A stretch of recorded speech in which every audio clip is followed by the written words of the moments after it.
विद्यार्थी मित्रांनो नमस्कार. इयत्ता 7वी मराठीमधील चौथी कविता श्रावण मास हिचा स्वाध्याय आज आपण सोडवणार आहोत. चला तर मग सुरू करूया.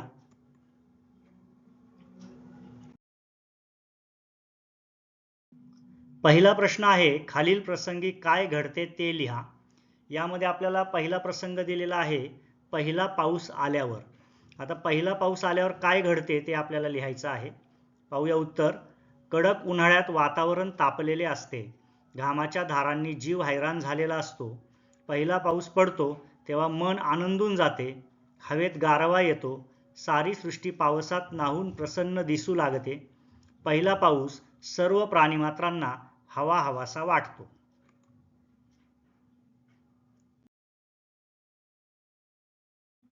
यानंतर पुढील प्रसंग दिलेला आहे, सरीवर सरी कोसळल्यावर. आता पावसाच्या सरीवर सरी कोसळत असतात तेव्हा काय घडते ते आपल्याला इथे लिहायचं आहे. पाहूया. आषाढ महिन्यात खूप मुसळधार पाऊस येतो. सरीवर सरी कोसळतात तेव्हा पावसात चिंब भिजावेसे वाटते. झरे, नदी, नाले ओसंडून वाहतात. पशुपक्ष्यांना मुबलक पाणी मिळते. सर्व सृष्टी न्हाऊन निघते. पशु पक्षी निवारा शोधतात. शेतकरी आनंदित होतात.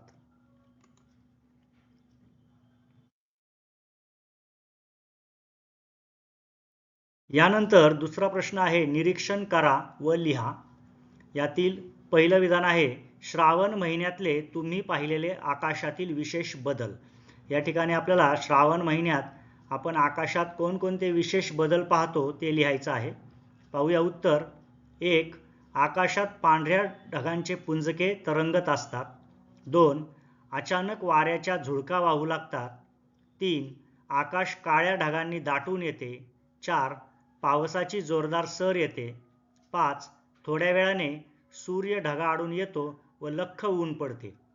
कधी रिमझिमत्या सरीत ऊन पडून क्षितिजावर इंद्रधनुष्य उमटते. अशा पद्धतीने श्रावण महिन्यामध्ये आकाशामध्ये जे काही विशेष बदल होतात ते आपण इथे मांडलेले आहेत.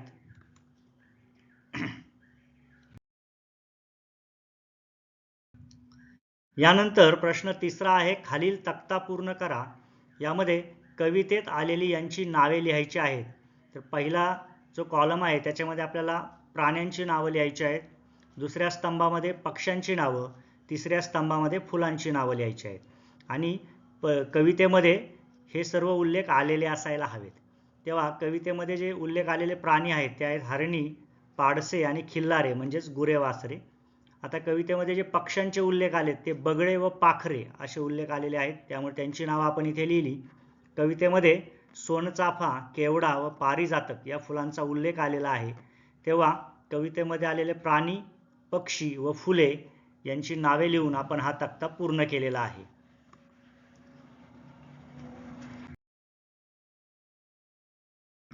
पुढे प्रश्न चौथा आहे, सुंदर बाला या फुलमाला या काव्यपंक्तीत सारख्या अक्षरांचा उपयोग अधिक केल्यामुळे नाद निर्माण होतो. त्यामुळे पंक्ती गुणगुणाव्याशा वाटतात. कवितेतील अशा ओळी शोधून लिहा.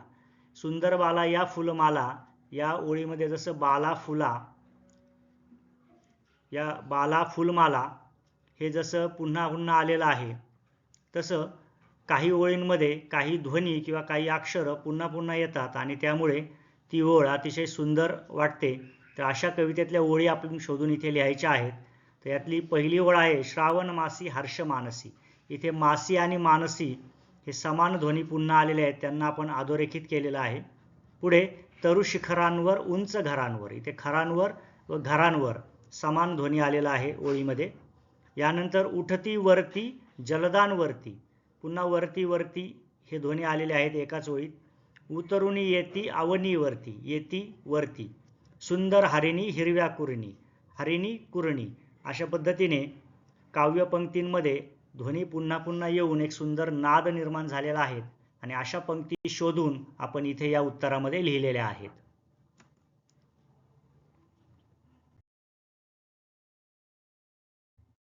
पुढे प्रश्न पाचवा आहे, कवितेतील खालील अर्थांच्या ओळी लिहा. आपल्याला इथे अर्थ दिलेला आहे, असा अर्थ असणारी कवितेतील ओळ आपल्याला शोधून लिहायची आहे. तर पहिला आपल्याला अ दिलेला आहे, क्षणात पाऊस पडतो तर क्षणात ऊन पडते अशा अर्थाची कवितेतील ओळ आहे. क्षणात येते सरसर शिरवे, क्षणात फिरुनी ऊन पडे. दुसरी ओळ दिलेली आहे. झाडांवर घरांवर कोवळे कोवळे ऊन पडते. या अर्थाची कवितेतील पंक्ती आहे. तरु शिखरांवर उंच घरांवर पिवळे पिवळे ऊन पडे.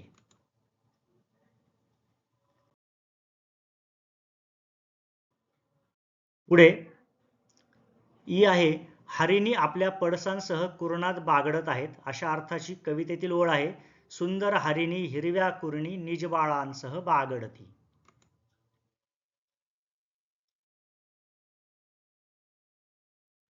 यानंतर प्रश्न 6वा आहे. कवितेतील खालील ओळीतील भाव तुमच्या शब्दात लिहा. म्हणजे खाली ज्या ओळी दिलेल्या आहेत त्या ओळीमध्ये कवीने कोणता भाव, कोणत्या भावना व्यक्त केलेल्या आहेत ते आपल्याला आपल्या शब्दात लिहायचे आहे. तर कवितेतील ओळी दिलेल्या आहेत. श्रावण मासी हर्ष मानसी हिरवळ दाटे चोहीकडे, क्षणात येते सरसर शिरवे, क्षणात फिरुनी ऊन पडे. या ओळींमध्ये कवीने आपल्याला काय सांगितलेलं आहे, कोणता भाव व्यक्त केला आहे ते आता आपण लिहूया. श्रावण महिन्यात माळ रानावर सर्वत्र हिरवळ गच्च दाटलेली असते. क्षणात पावसाच्या सरी येतात तर लगेच दुसऱ्या क्षणी लख्ख ऊन पडते. हा ऊन पावसाचा लपंडाव पाहून मन आनंदाने फुलून येते. अशा पद्धतीने या ओळीमध्ये कवीने जे भाव व्यक्त केलेले आहेत ते आपण खाली उत्तरामध्ये लिहिलेलं आहे.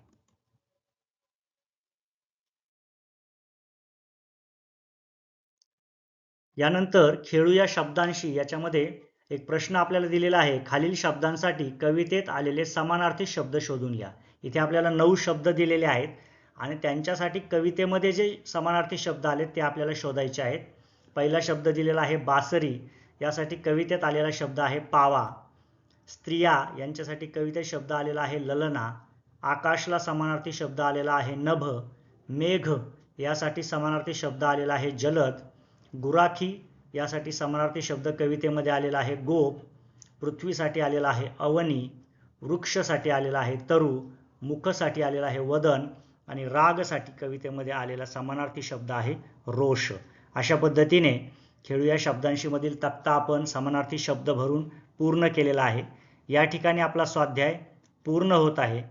अशाच आणखी प्रश्नांचा व्यवस्थित अभ्यास करा. धन्यवाद.